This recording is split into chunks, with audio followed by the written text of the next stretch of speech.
O mga kababayan, kilala nyo ba sila? Etong dalawang ulalo, mga kababayan. At ano nga ba ang common denominator sa kanila? Pareho silang taga-akbayan, mga kababayan. Pareho silang tuta ni Panot. Yang Panot din, mga kababayan, ay si Llamas, mga kababayan, is ginawa yang presidential advisor ni Noynoy. Si Virus, mga kababayan, kinuha sa PhilHealth at naging senador sa tulong ni Noynoy. Pareho din silang anti-Duterte, mga kababayan. At wag ka, dahil yung ginagawa nila noon kay Corona, di ba napa-impeach sila si Corona, mga kababayan? Ito ang ginawang kasangkapan eh. Ginagawa na rin nila ito ngayon, mga kababayan, kay VP Sara. At panoorin niyo po ito, mga kababayan, ha? Dahil hinubaran po sila ng maskara ni Ka-Eric, mga kababayan. Pati na rin yung mga issues na nababalot sa kanilang dalawa. Dahil kung mayroon daw usok, mga kababayan, siguradong mayroong apoy dyan. At ang isa nga, mga kababayan, sa mga apoy na nakita sa dalawang ito, naglalaro nga ba ng apoy itong dalawa? Ha? Dahil ang kanilang kakampi mo mismo, mga kababayan, dilawan na si Winnie Monsod, mga kababayan, ang nagpalabas ng issue. Na totoo ba daw ang rumors, mga kababayan, na magjowa pala ang Llamas at Hontivirus na ito? Kasalanan ni Winnie Monsod, mga kababayan, ha? Siya ang nagpasabog niyan na magjowa daw. Ayon sa kanyang narinig na rumor, mga kababayan, si Llamas at si Virus. Panoorin niyo po. You, Lisa, the rumor is that you are having an affair with someone in Malacanang.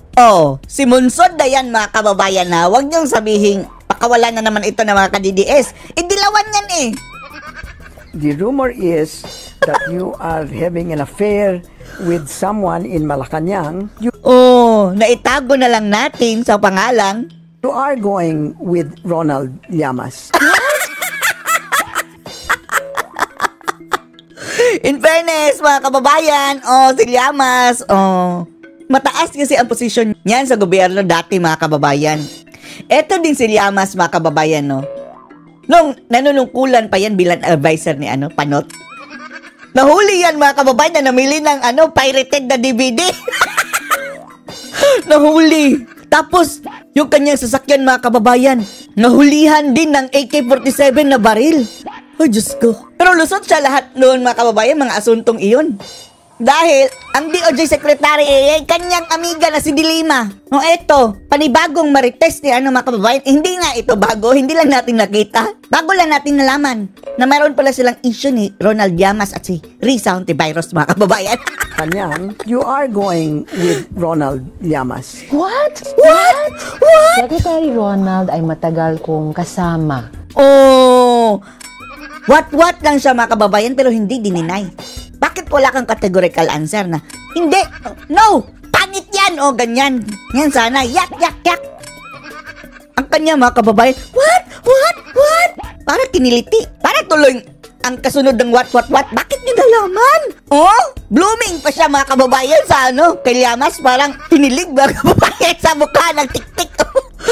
Ang sabi ng mga netizens, mga kababayan, parang Quaker Oats din daw itong si Llamas dahil yung kanyang ngipin, mga kababayan, yung fangs, parang antutulis, mga kababayan. Ang sarap bunutin. Sa ating kilusan. Kilusan. Comrade? Friends? Ano ba tawag sa friend na lalaki? Boyfriend? At, so, kasama ko pa rin siya hanggang 3 dekada na kaming magkasama. Wow, 30 years na silang magkasama, mga kababayan. Sigurado ba kayo hindi kayo nagkakadevelopan? Ha? No offense, he's not married and neither are you. I'm a widow. Pareho naman palang single eh. Bahala kayo. Pero bakit nyo tinatago kung totoo man? What about Ronald? Is he married? I think... How can you know him for 30 years and not know that? Kanyo, di ba? Pati si Winnie Monsod, mga kababayan, duda. 30 years mong, kasama. Hindi mo alam na married? He's married or not? He's separated. Separated.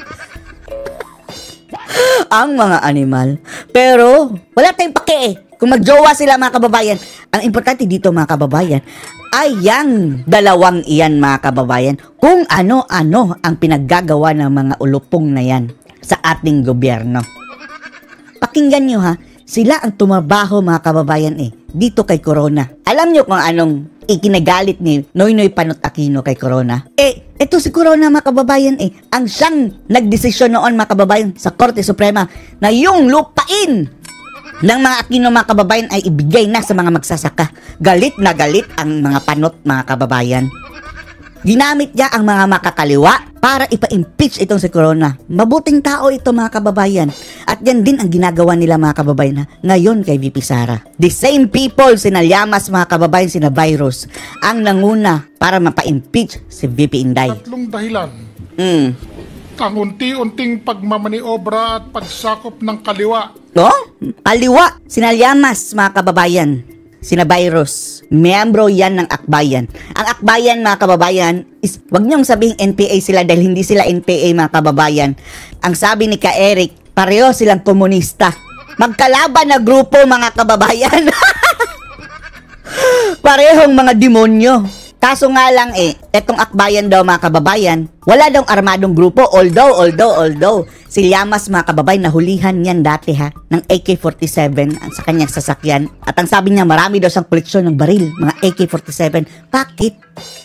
Although hindi sila NPA mga kababayan, sabi ni Ka Eric, pero pareho daw silang mga komunista. Etong Akbayan mga kababayan, mga hilaw daw na komunista, sabi ni Ka Eric. At ngayon, parang sama-sama na silang babangag mga kababayan, hindi na sila madidistinguish dahil pare-pareho na sila Lahat silang mga bulok mga kababayan nagsama na Sa pamamahala ng gobyerno at ang kanilang napipitong takeover ng ating bansa.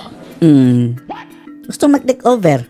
Yan ang kanilang purpose. Kaya nga gustong magpresidente nga si Risa Hontiveros sa 2028.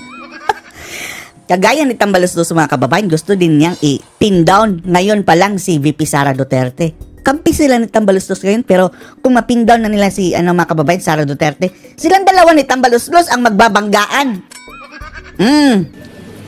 Tila Sa kaya 2028. hawak na hawak ni Ronald Llamas at ang kanyang mga kakosa. Ronald Llamas, hawak na hawak daw ni Ronald Llamas at Picosa, which is Sina Hontiveros. Sa leeg ang Pangulong Aquino. Si Panot. Forget his Eto mga kababayan, ebidensya na itong si Llamas mga kababayan. Anyway, si Llamas pala at si Hontiveros mga kababayan ay parehong taga-akbayan. Mga rallyista lang yan sila mga kababayan bago sila naging sikat dyan sa politika. Sikat ba? Hindi naman sumikat, lumaos na nga. Hindi pa sikat. Pero pumasok sila sa gobyerno mga kababayan. Rallyista yan sila before. Membro ng Akbayan. Counterpart ng mga CPP nila Joma mga kababayan. Mayroon ding grupos ng Akbayan na anti-government din yan originally. Pareho silang jablo. Although itong Akbayan mga kababayan, wala daw silang mga armadong grupo. Pero may armas si Llamas. Pakinggan nyo. This man is history before he is even current events. Llamas is back to say, one, as if to prove a clean conscience and also to shove it in our faces, that he owns even more communist high-powered guns. He owns more communist high-powered guns. Umamin mismo si Llamas mga kababayan na marami daw siyang baril. Than the AK-47 taken by the police Nakuha ng police. AK-47. at the scene of an accident. Aksidente kasi ang kanyang sasakyan Nakita mga kababayan na may AK-47. Ay nakong katangahan. Where initial reports put his son. At alam nyo ba kung bakit walang nangyari doon sa kaso? Dahil si Dilimaw, Saba mga kababayan, ang nilagang Saba, ang siyang DOJ secretary.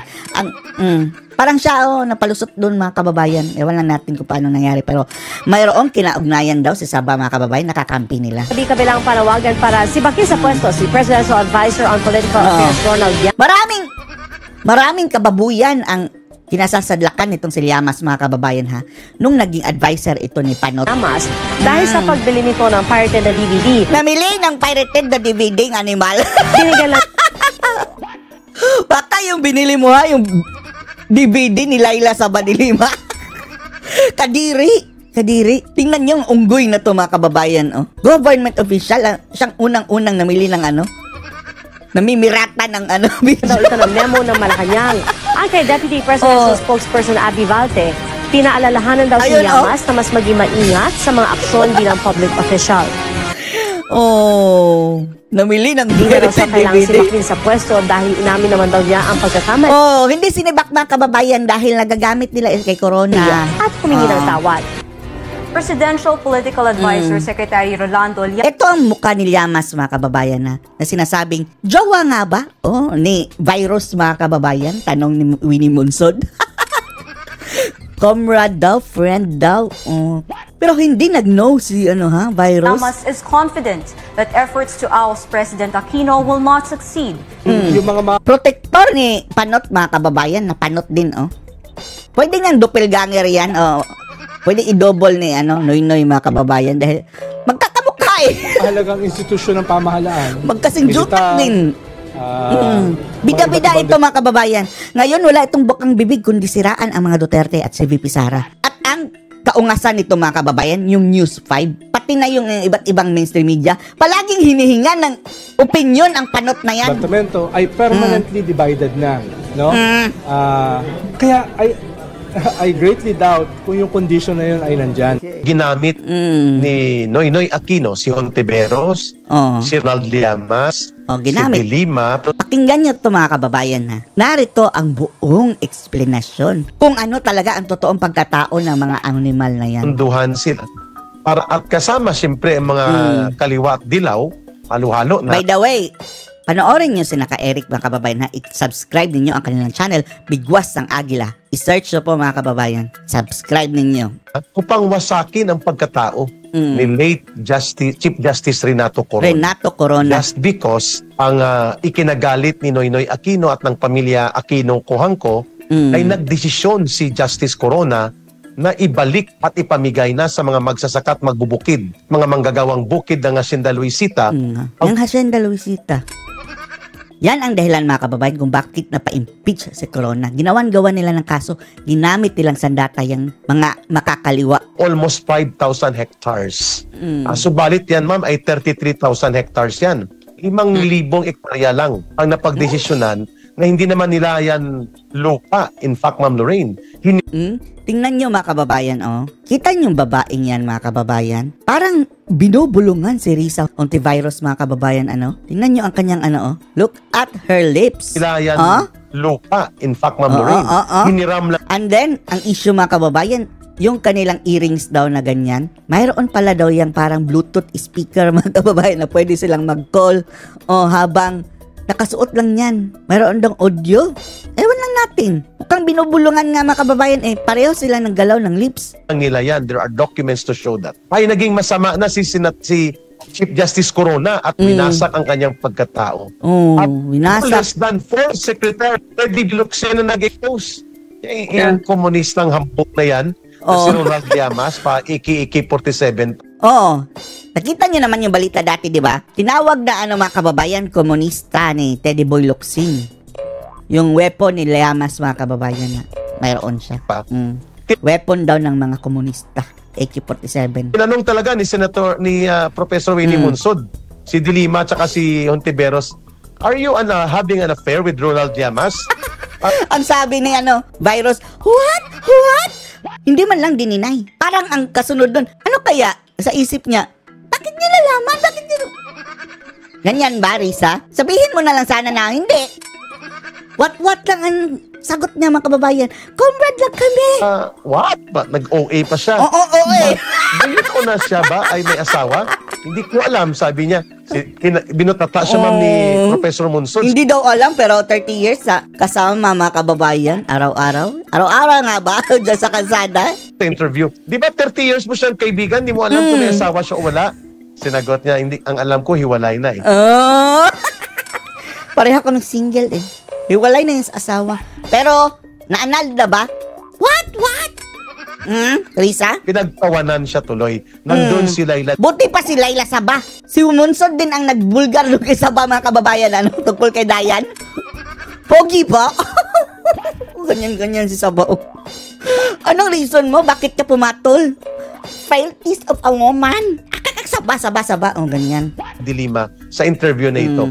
The same evil forces claiming to be Evil civil forces. society, Ma'am Lorraine, kasabwat ang CPP, NPA, NDF, are doing this kind of maneuver and evil schemes against Vice President Maniobra Sara Duterte. ng mga Ano ba komunista. talaga si Risa Hontiveros? Ano si Ronald Llamas? Ano ang mga Parang yan? kita natin because they are the same personalities. Aside Bayan. from the CPP, NPA, NDF, urban operatives na ini-expose na natin, Ma'am Lorraine, ito sila, ano ba talaga itong balahibo nitong Risa Hontiveros at itong Ronald Llamas?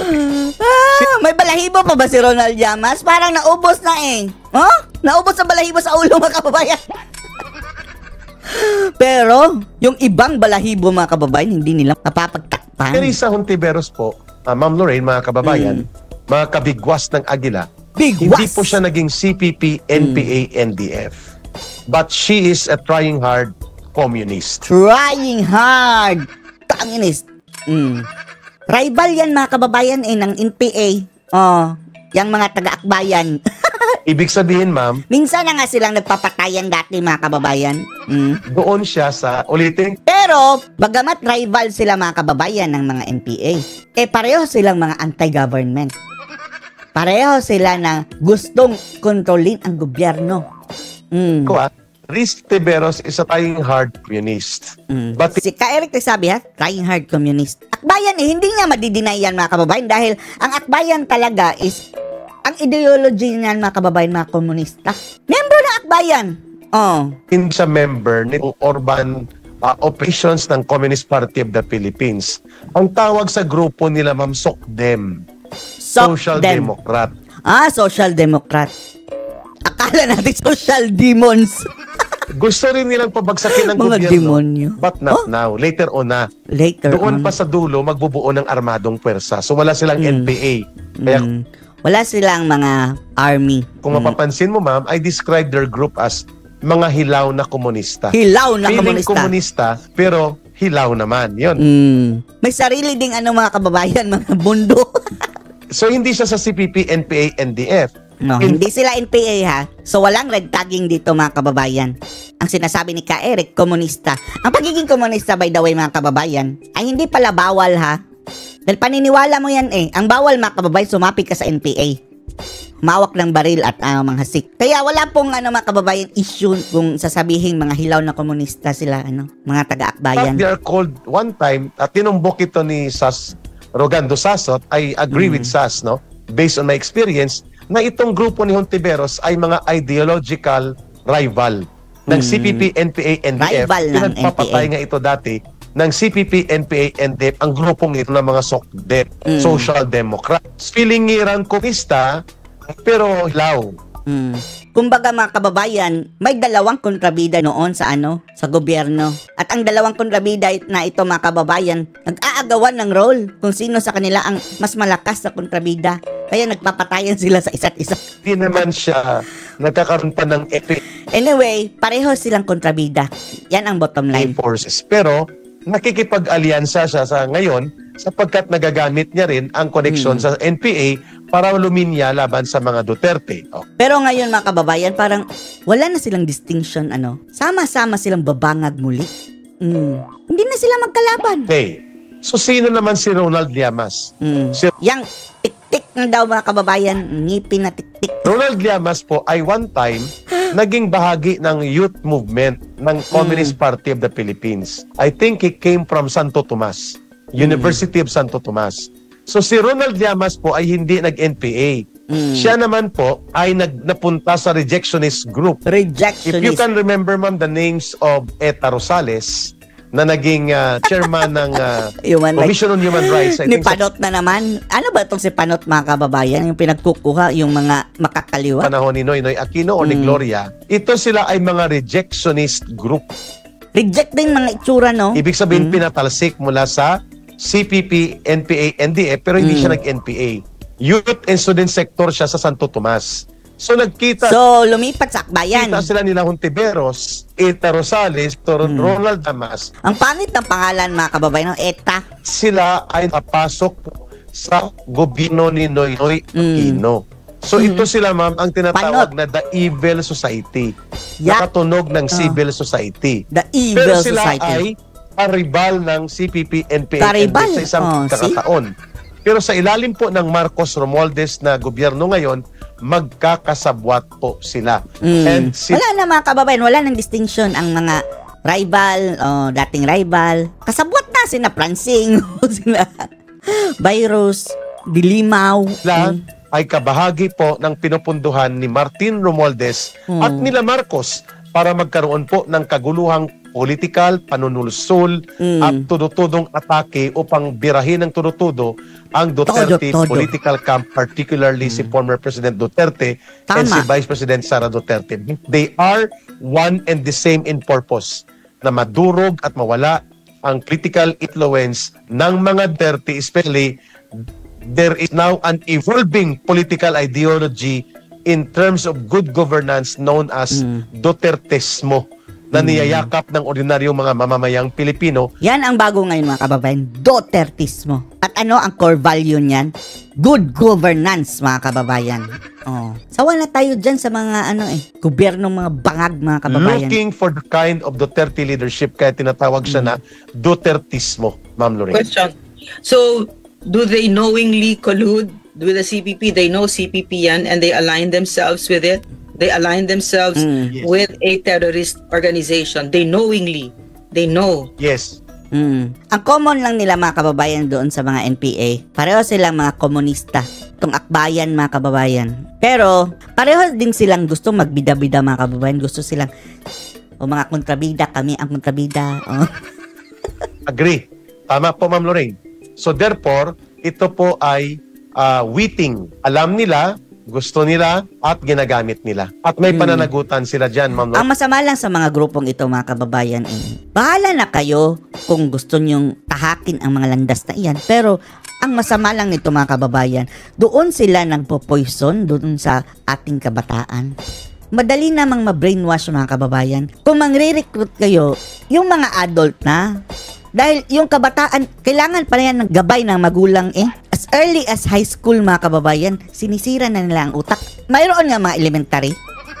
Yung paaralan ni Risa Hontiveros, pinagrally ang mga chikiting mga kababayan, mga elementary sa St. Scholastica.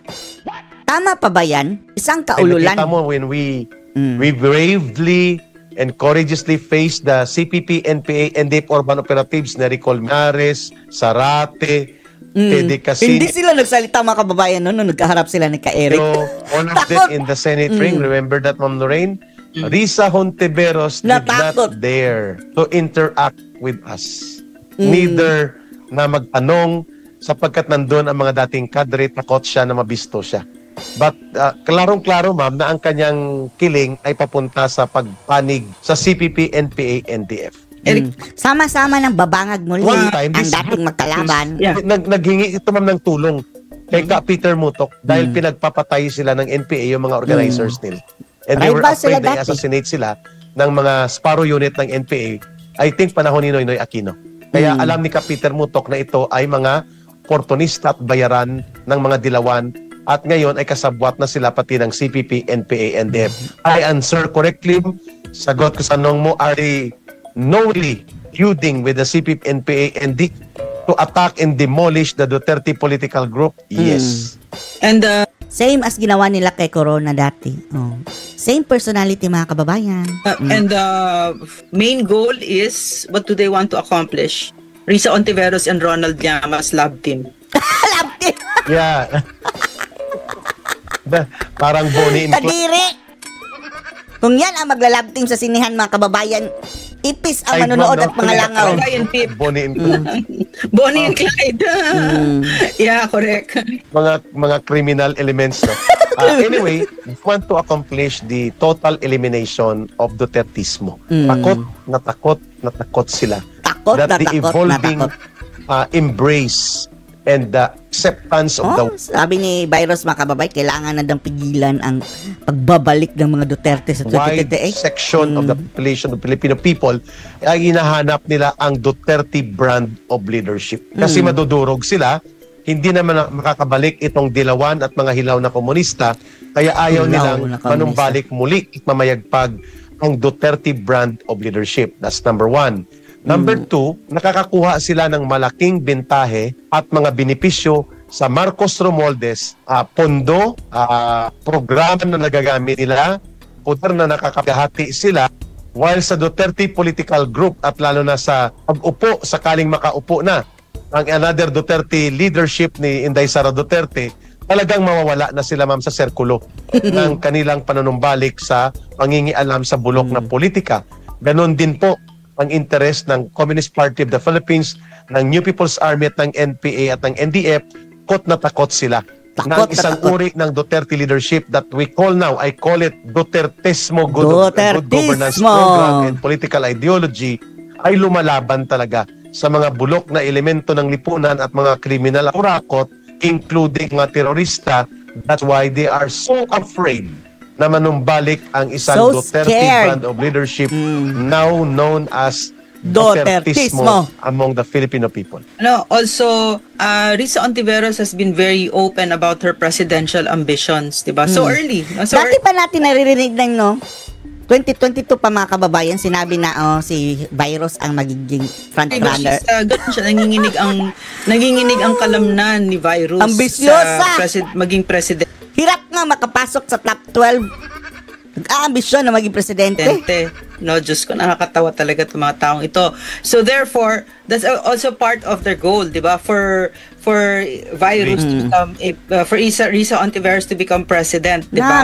Mayroon tayong presidenteng Virus nagkataon. Nakakatawa kasi, ngayon kampi sila ni Tambaloslos. Pero paano pag dumating yung panahon na magiging karibal na sila, nakakatawa talaga. You know what I hate?